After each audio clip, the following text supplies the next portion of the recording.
here after Colorado's 18th preseason practice, and we're getting closer and closer. No Mel Tucker today. He took the day off because practice ran late. They really closed camp yesterday, started prep for CSU today. You had a chance to talk to Delrick Abrams Jr. How's his health doing? He says he's fine. He said it was just something little last week that was kind of nagging him, but he says he's fine and ready to go.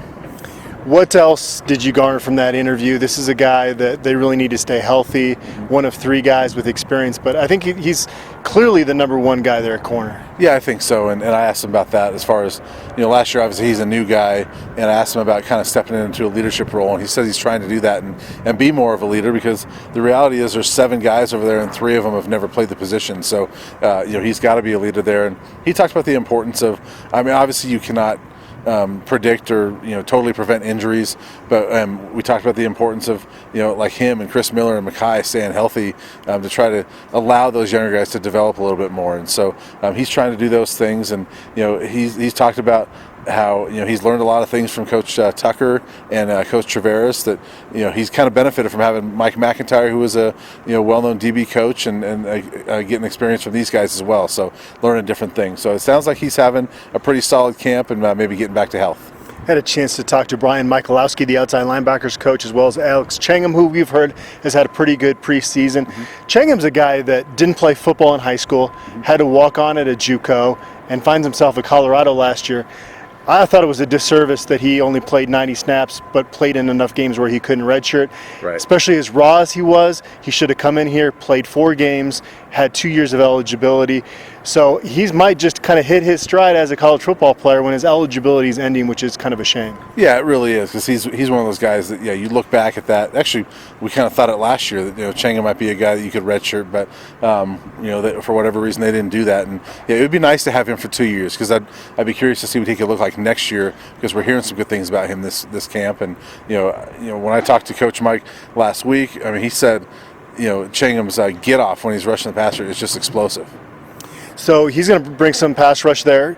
They've leaned on Carson Wells a lot, and he's a quieter young man, but Michalowski said that they've tried to push him as a leader, and we know NJ Follow, we knew Motu Follow. We don't know quite how big a role his role is going to be on defense. We know he's going to be on special teams. He's been a leader there. Jacob Collier, haven't heard quite as much from him this preseason as maybe we thought we would. Yeah, and I think Numotu is probably right there in that third spot. He's been running with the ones a little bit, and I actually just said hi to him briefly in the tunnel as he was walking out, and didn't interview him, but asked him about that. He said he's running with the ones, and he feels pretty confident he's going to get a lot more playing time than he's ever had here. And so I know he wants that. Very passionate guy, but it sounds like his strength is the run. You got Alex, where his strength is really the pass rush. Numotu, where his strength is against the run.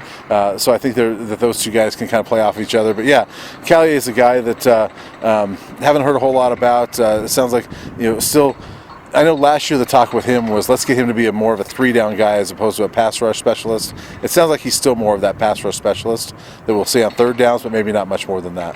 Probably not going to play a whole lot this year, but I'm excited about Al Capel's future. Yeah. He came in as an early enrollee, really only focused on defense his senior year at Cherry Creek, and I think he's got a pretty high ceiling. Haven't heard a whole lot about Jamar Montgomery, who came in there as well. And then Joshka Gustav, I think, rounds out the depth chart there. Again, true freshman after gray shirting, I think probably not going to see him on the field this year. You had a chance to talk to Terrence Lang. I talked about him a little bit the other day when I interviewed him. What were your thoughts based on that interview? Yeah, and real quick, just going back to the outside linebackers, because I talked to Coach Mike recently, and he mentioned Josh said he's having a really good camp, but he's still that young guy that probably won't play a whole lot. And Jamar, he mentioned really, at this point, they're just trying to get him to focus on special teams, so it doesn't sound like he'll have much of a role on defense right now. He's still learning a lot of things on defense, but it sounds like he'll have more of a special teams role. But shifting over to Terrence Lang, he's another guy that was sort of a young guy, but has to step into that leadership role. And he and Mustafa Johnson, the only 2 defensive linemen that have played, and he said that at some point this offseason just kind of hit him like, oh yeah, I guess I got to be a leader now, and he's trying to do that and kind of show these young guys some things, and but also take his game to the next level. And he feels a lot better, just much more comfortable. Feels like he's much better against the run. He said that was his focus this offseason because he was pretty good 3rd down against the pass last year, but he focused on the run. He feels like that's a strength of his now. Today, as I mentioned, was the beginning of prep for CSU. So the players know where they stand, whether they're first, second string, or if they're on scout team. There's no depth chart out there. Yeah. This is our speculation, but we've been here pretty much every day, talked to a lot of people. Mm-hmm. Maybe let's run through it position by position really quick, because some of them are so easy. Right. Steven Montez, is one. We now know who's number 2. Tyler Lytle, 2. Blake Stenstrom, 3 there. Yeah. Those are the only 3 scholarship guys. Mm-hmm. Running back, I get the sense it's almost maybe, and again, this is just my speculation. Uh-huh. It sounds like 1A, 1B with Jaron Mangum and Alex Fontenot. What do you think? Yeah, I agree with you, and I think that Deion Smith is a close 2.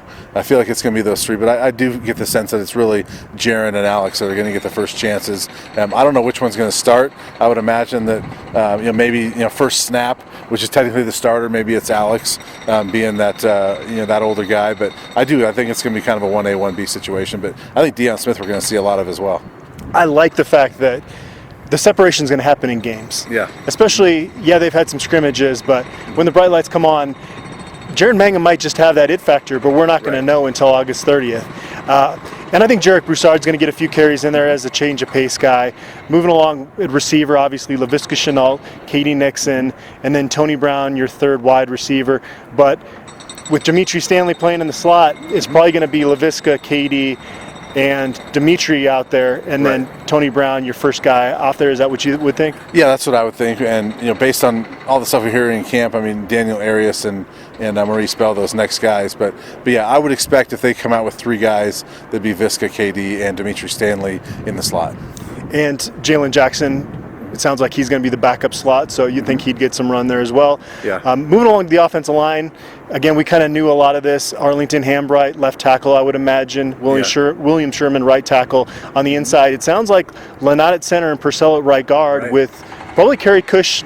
It seems like it is going to be their starting left guard this year. Yeah, really, we can't watch practice, but if you watch the photo, look at the photos that they've had throughout camp. Usually, those first team photos, it's Kari Kuch at that left guard. I know it's a competition with Casey Roddick, but I guess trying to base it off of photos that we see throughout camp. But based on that, I guess I'd be surprised if it wasn't Kari Kuch if he's healthy. Coach Cap has said, I'm not afraid to rotate some guys if we are not settled there, but you want to get that settled. You don't want to go in deep into the season. No, you don't. I know they really like Frank Phillip, the way he's come along as well at tackle.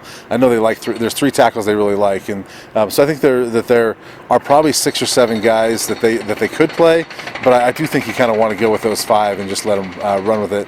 And you feel comfortable rotating if you need to, but you kind of hope you don't have to.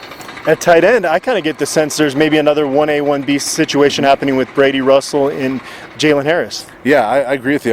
I think there was a lot of assumption that it might be Jalen Harris because he's that grad transfer and he was targeted by Mel Tucker to come in here. But Brady Russell, he's that workhorse guy. You asked a question the other day to Mel Tucker. He's like, he's a program guy. He's kind of that lunch pail guy, just come to work, and they like him. And so I think it's a 1A, 1B, and I'm not sure if there's only one tight end who it's going to be, but I also think we're going to see Darian Jones. I think we're going to see Bo Bisharat. Mm-hmm. When, again, looking at photos from camp, there's a lot of times you see Bo, and some of those little 30-second videos they do, you see Bo making plays. And, it's hard sometimes to figure out whether he's with the 1s or the 2s or whatever, but you see him with the ball in his hands a lot, and so I think he's a guy that is going to play some this year. I don't know how much, but I think he's a guy that's going to be a weapon. I actually talked to Brady Russell yesterday and said, which guy in that group has impressed you the most and made the most improvement? And he said, for a guy in Bo Bisharat that has now had about 20 practices at tight end under his belt, he's made the biggest strides in that room. So to your point there, moving over, I think we've covered offense now at this point. Moving over to defense, we know Mustafa Johnson, Terrence Lang, Jalen, Sammy. It sounds like Naheem Rodman, a true freshman, might be the guy that gets the 4th most snaps out of that defensive line. Yeah, I agree with you. And again, going back to my conversation with Terrence, he mentioned Naeem, and I asked him about Austin Williams. He said that dude is huge and he's strong. And he goes, once he figures things out, he's going to be really good. I asked him about Salvo, who moved over from offensive line, and he said, and Terrence said, he's a guy. He's got to learn things still. But he goes, he's got that mentality. He's tough and he's strong. He's got that defensive mentality. So he might be a guy that can help them out a little bit this year as well. And you got to mention the 2 JUCO transfers from Hines Community College, Janez Jordan and Jeremiah Das. don't expect to see them out there a ton, but you bring those guys in for depth purposes, and so I got to imagine they're going to be on the field some too. Yeah, and I think you probably put them over those other 2 freshmen that you want to redshirt. And so, yeah, I think that they could go. They keep saying 8 or 9. I'm not sure they'll go 8 or 9, but 6 or 7, I think they could legitimately do. At outside linebacker, we know Carson Wells is the man there. We already talked about that position. Yeah. Changham, Follow are going to see action. We'll move into inside backer, obviously Nathan Lamon, the man in the middle there. John Van Diest was probably on pace to be that other starting inside backer, but a little bit of an ankle injury. That puts it in question whether he's going to be the starter August 30th. Josh Allen, very raw, as Nate Lamon told me last Saturday, but a lot of athleticism. If they can just get this defense to sink in, he's got a lot of potential. Yeah, hearing some good things about Josh and just the way he plays, and maybe doesn't know the defense or have the mental part of the game like Van Diest does at this point, but that has that athleticism that you want out of that inside linebacker spot. And if Nate is coming along as much as we're hearing from that leadership standpoint, then you can maybe put Josh next to him and have Nate, if he needs to, say, all right, you're doing this on this play, and Josh can go do that. But you like his athleticism there. I mean, they both have some limitations, I think. I mean, Van Diest knows the playbook, super great motor, works hard. I don't think he has the speed of a Josh Allen. So I think that we'll see how those two guys play off of each other. Whether it's as a star or money, Davion Taylor's going to be on the field quite a bit. You mentioned the other day, that Tyson Summers says he's humble and maybe talking about his struggles in coverage a little bit more than it's actually showing up. Yeah, I think there is some struggles there, but maybe not. I mean, Davion said, boy, I'm really struggling, and Tyson, maybe not that much, but I think there is some struggles there. But it's still new to him. I think that's one of those things that, we've talked about before in one of these videos, that Davion, Game 6 was much better than Game 1 last year. I think we'll see a better Davion in October than we're going to see next Friday. Mekhi Blackman has gotten some reps there at the star position as well. I think Mark Perry is a guy that can factor in there. I think Sam Neuer is the guy that could factor in there, okay. Honestly. All right. Maybe not 2 or 3, but I think that's a guy that, whether it's next year or later on this year, if there's injuries, I think that Sam is a guy that can get in there, maybe add some depth to that star position as well. Obviously, he's going to focus on safety right now, but that's a guy that maybe could be in that star role. Delrick Abrams Jr. sounds like he's established himself as their top corner, as we mentioned earlier. Yeah. Is it Mekhi Blackman or Chris Miller? They're both going to play, but who do you expect to see out there first against the Rams? I would expect to see Mekhi, just the way he's shown up in scrimmages, the way coaches keep talking about him being probably the most improved guy in the spring, one of the most improved guys, even from the spring to now. So I expect it to be Delrick and Mekhi when there's 2 corners, and then have Chris Miller be that number 3 guy. This defense is going to give up some points this year, Brian. Mekhi Blackman's a ball hawk. When this defense can get some takeaways, even when it's struggling at times, giving up yards and points, that's going to be huge, and that's why I would kind of lean towards him too. Yeah, and I talked to him the other day, and I asked him about being a ball hawk. I said, we don't get to watch practice a whole lot, Mekhi, but the spring game we saw you with 2 interceptions. August 3rd we see him with 2 interceptions, and he said, that's my job. He goes. He looks at it as an obligation. He said, I've got to do that. It's my job to go get the ball and give it back to the offense. And so he just has that mentality that I think a lot of corners are maybe, especially some of these young guys, are just swimming. They're like, let's just stay with these receivers, see if I can knock the ball down. And he was funny because he's like, I saw guys knocking the ball down last year. He goes, I don't have time to knock the ball down. I need to get that ball and get it back to the offense. It's like, okay, you like that mentality. That's a great quote. At safety, it sounds like Mikhail Onu in the last 2 weeks has worked his way into a starting role. Yeah, I think so. And he's the one guy that's really played a whole lot at that position, and that's why he's here. I mean, he's here because nobody else has really played a whole lot. He knows defense. He can run a show back there. He's well liked. I mean, players like him already. Aaron Maddox was telling me that he's already gotten pretty close to Mikhail because he's just a good guy and fun to be around. And so I think that the team has really embraced him. I expect him to be. That's the one spot at safety that I would say, yeah, that one's settled. The other safety spot is maybe, aside from running back, one of the most wide open spots, if not the most wide open spot on this entire team. Aaron Maddox, Darian Rakestraw, Isaiah Lewis have all gotten reps with the first team defense. Yeah. I would lean towards Rakestraw, but I really don't know. Yeah, and this is why it's wide open, because I would lean toward Maddox, and so who knows? I mean, I think it could be either one of those. I'd be a little surprised if it was Isaiah Lewis to start off. I think it will be Maddox or Rakestraw, but Lewis has been running with the ones a lot too. We all like Mark Perry. We've talked about him since signing day, but again, looking at the photos, I keep referencing that, but it seems like a lot of times when you see him in the photos, he's with second or third string defense. I think he's still trying to learn things, so I don't expect him to be a starter right away. This staff has not really wanted to go out of their way to talk about returners and who's actually going to fill those roles for them. Yeah. We know that Dimitri Stanley was fielding punts, Tony Brown, even Laviska Shenault. I doubt Laviska Chenault's out there unless it's a critical situation in the game. Who do you think between Stanley and Brown? It seemed like coming out of spring ball, Stanley had the edge there. Yeah, I would go with, I'd probably say Stanley, but I think it could be any of those guys. I mean, I think it could be Laviska. I mean, I think it was you and I were talking about the other day that sometimes maybe you put Laviska back there just because it might scare the opponent. And I don't know if I'd put him back there every time, but imagine like just after a couple games he hasn't been back there, and all of a sudden you see Laviska back there. That could affect a punt, and so maybe not for a return, but it might kind of impact a punt and maybe induce the team into a shank or something like that.